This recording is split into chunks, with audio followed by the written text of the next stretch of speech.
All right, Coach. So, Coach, congratulations on making the tournament this year. So, what does it mean to you to make the tournament, especially after last year when you won, but you didn't get to go because there wasn't a tournament? Yeah, last year was different. With it being when we won, it was all over with. It was definitely a weird feeling. Um, you always kind of dream about doing it for the first time and being able to be a part of the NCAA tournament. So that was really kind of weird, kind of awkward for us.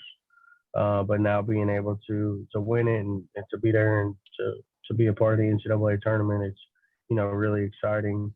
I guess it's everything that you envisioned it to be, and now you're there and kind of living it and preparing for it and kind of taking the next step there. So it's definitely very exciting. It's something we wanted to be a part of. And we're really excited for this week.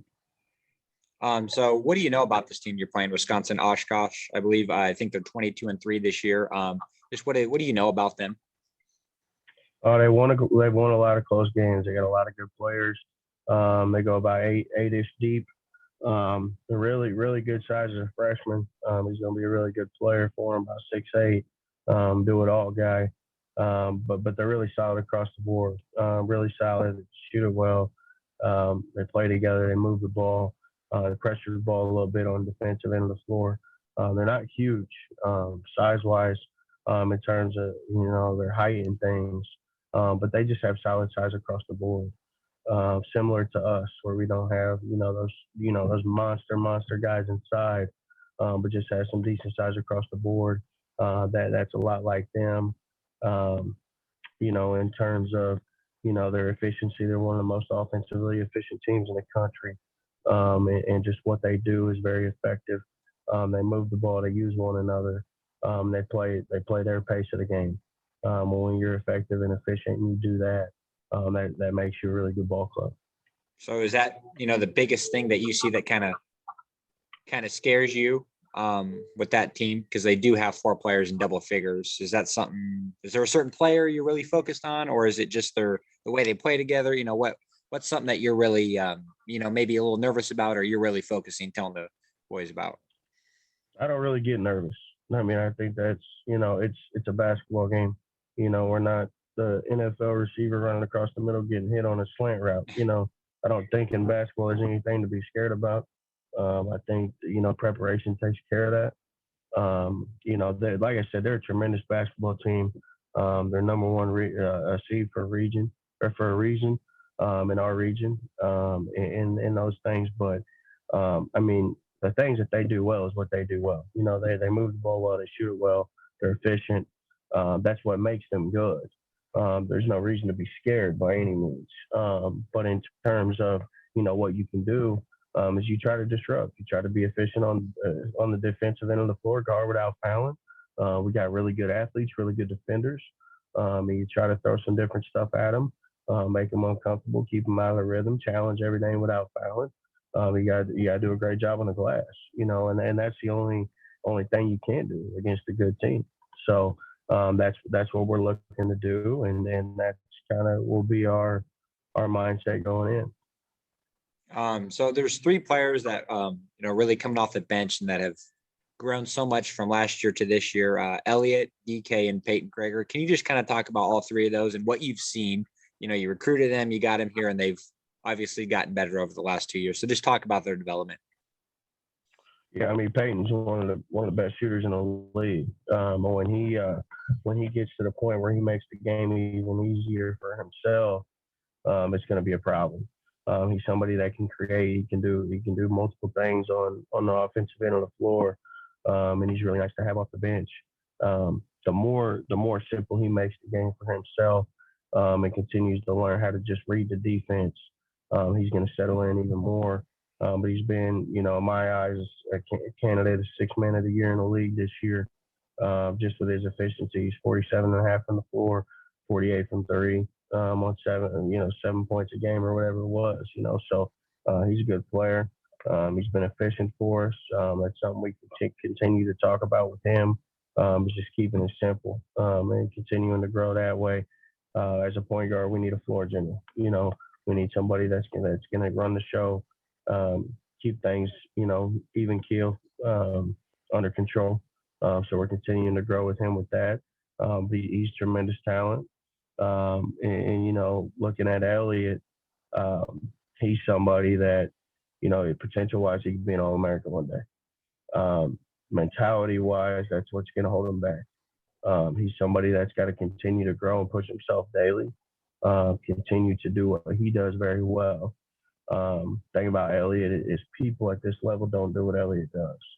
And if Elliott can get himself to do that on a consistent basis, he won't just be a problem in our league. He'll be a problem on the national stage. That's the type of talent that he is. He's a tremendous young man, great character, great person. But he just got to continue to push himself in that area of things. DK's got great size, length, athleticism for his position. He's kind of a guy that can slide multiple positions.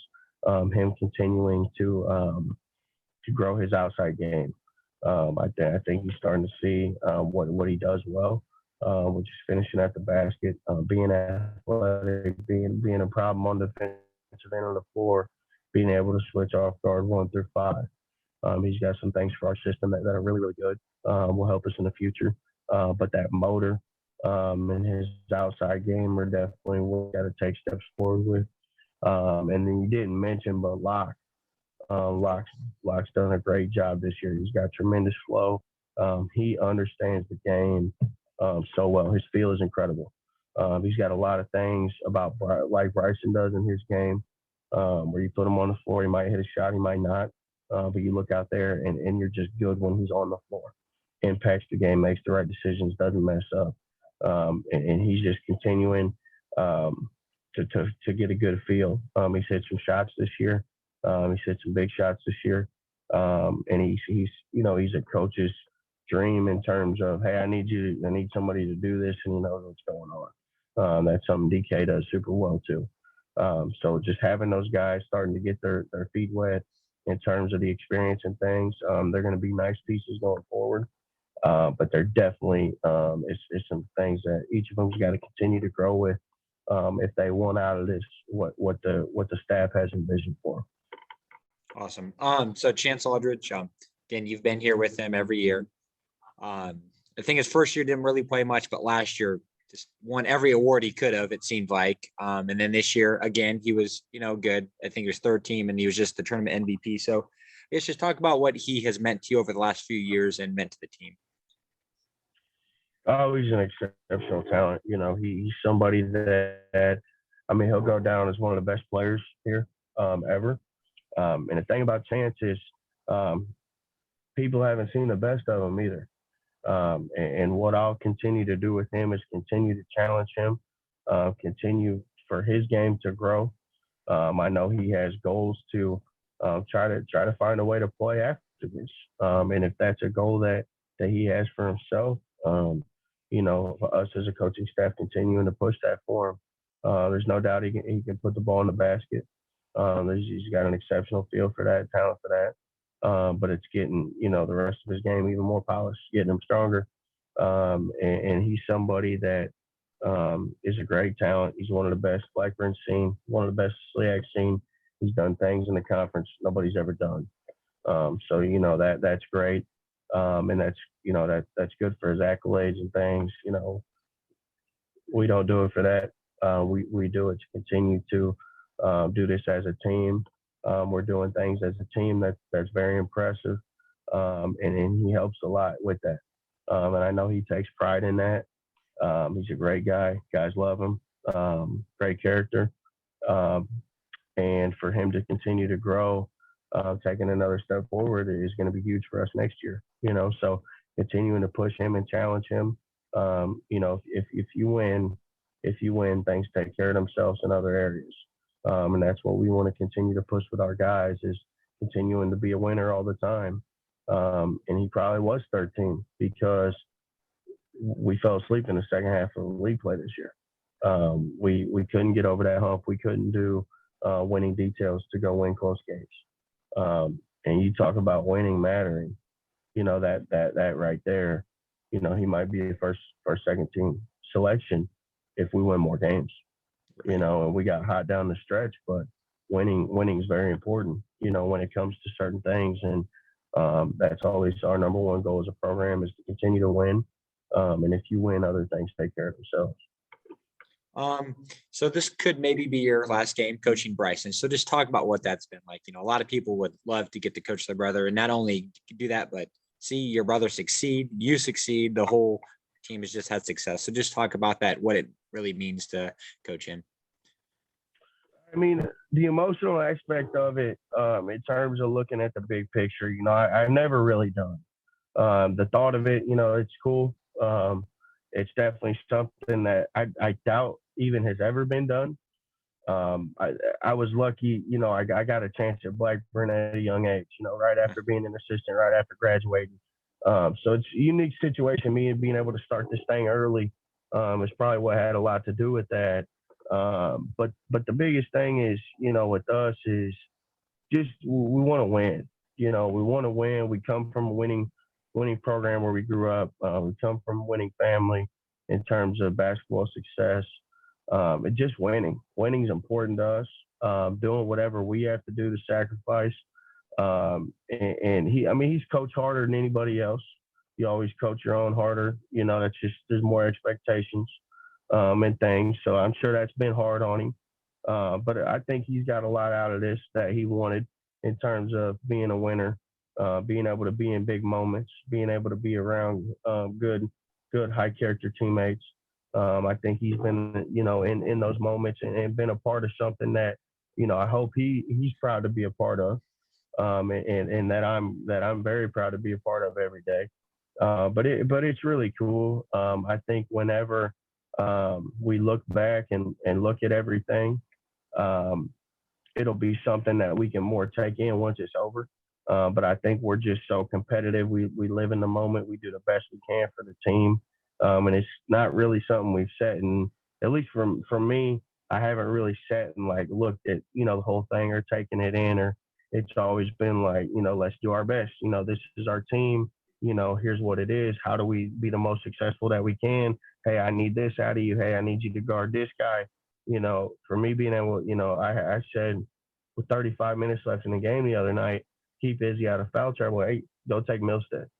Go take player of the year and shut him down. And he did. So it's more of living in that moment right now, and trying to continue to build the success and be as successful as we can while we're doing this thing. And then when it's all over, I think it'll be really cool to sit around and kind of think about what we did more so. So it sounds like everyone on campus is trying to go Friday. You're going to have tons of fans there. You had tons of fans at the, title game. So what does it mean, I guess, this year to have fans? Last year, like I said, you guys won everything, but you had no one there to cheer you guys on, really. So I guess if you have something maybe to say to the fans, or just what it means for you to actually have the fan base there this year. Yeah, it's great. We got the best fans in the league. It's something that, is really exciting for us. Last year was just so fast. Everything happened so fast. We went from not knowing if we were going to be able to even play to shortened season to, we started playing, but it was late, and then it was 2 games a week for only about 5 weeks. And it was just so fast. You didn't really have time to take anything in. I guess at that point we were just more excited to play than anything. And then with this year kind of going, not fully, but more so back to normal. That was nice to be able to have the fans back. Like I said, we have tremendous fans. We have a great following for being a small school. And that's important to us, and that's pretty cool. To always have that and to see those fans back in the stands. And we travel, our fans travel a little bit, and they've always kind of been there to support us. I know a handful of people that'll be out there. But I'm sure there's some more that, like always, are surprises. We're thankful for that. We're thankful that they're, coming out and showing support, and we're hopefully continuing to make them proud with what we're doing, and come out Friday and play hard, and make them proud for doing this on the national stage. It's something we've talked about, weren't able to do last year. But we just want to go out and play as hard as we can and do our job. So hopefully continue to make them proud, but we're very thankful. It's great to have fans back, and we got some really good ones. Okay, awesome, Coach. Good luck this Friday, and safe travels. All right. Thank you very much. Appreciate you.